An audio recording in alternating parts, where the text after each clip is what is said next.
You know the feeling. You pick up your phone to check a single notification, and an hour later you finally look up. Your eyes ache, your brain feels foggy, and you are left with a strange, heavy sensation of being emotionally hollowed out. This burnout doesn't apply to all screen time. 2 hours answering emails, texting a close friend, or watching a documentary won't leave you with this draining hangover. The infinite scroll is designed to exploit the brain's reward pathway. Every flick of the thumb delivers a rapid-fire, unnatural hit of dopamine, the neurotransmitter associated with craving and motivation. To understand how this breaks us down, addiction medicine expert Dr. Anna Lemke uses the model of a teeter-totter. In the human brain, pleasure and pain are processed in the exact same region. The brain strongly prefers these two sides to remain perfectly balanced, a state biologists call homeostasis. When your brain is flooded with the extreme pleasure of an endless feed, it reacts defensively. To protect that natural balance, the brain aggressively pushes back, tipping the biological scale heavily toward pain to counteract the surge of dopamine. This forces a downregulation of your natural dopamine receptors. The moment you put the phone down, the pleasure stops, but that heavy counterweight of pain remains. You are instantly plunged into a chemical deficit. Putting the phone down leaves you in the lurch, struggling with the sudden anxiety and irritability of a literal neurochemical withdrawal. In this dopamine-starved state, everyday offline life suddenly feels unbearably slow.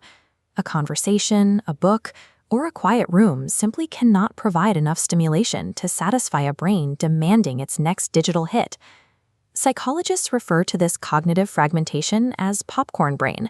By adapting to the rapid, disjointed pace of social media, our attention span shatters, causing our thoughts to jump and pop from one disconnected idea to the next. This scattered mind is highly vulnerable. Consuming alarming news or negative social comparisons in this state repeatedly triggers the nervous system's fight-or-flight response, soaking the body in stress hormones. The physical toll escalates quickly.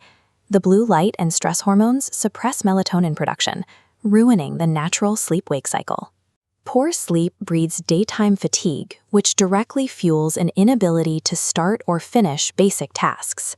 Exhausted and anxious, the user seeks a quick escape.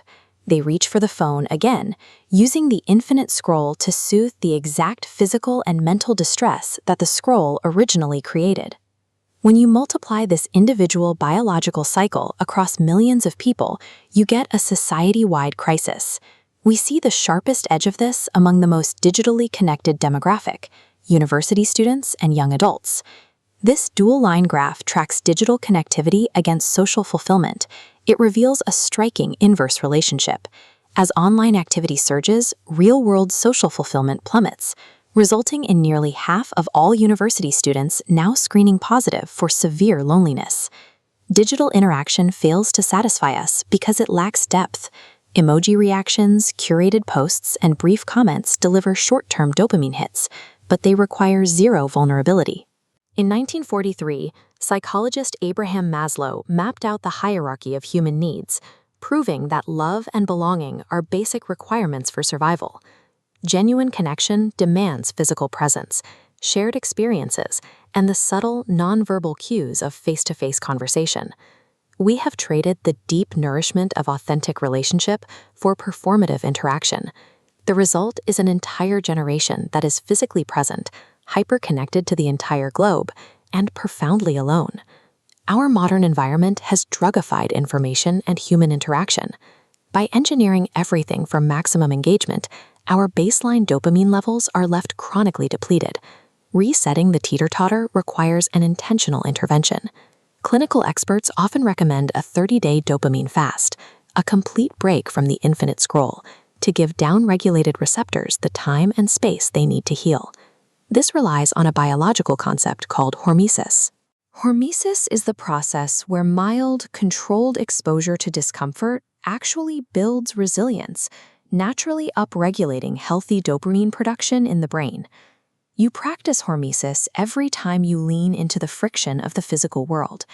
It happens when you embrace temporary boredom, leave your phone in another room, or engage in an unstructured face-to-face conversation with a friend. By actively choosing the slowness and discomfort of reality over the frictionless rush of a screen, we break the neurological grip of the feed. We give our brains the chance to recover, and in doing so, we reclaim our focus, our relationships, and our minds.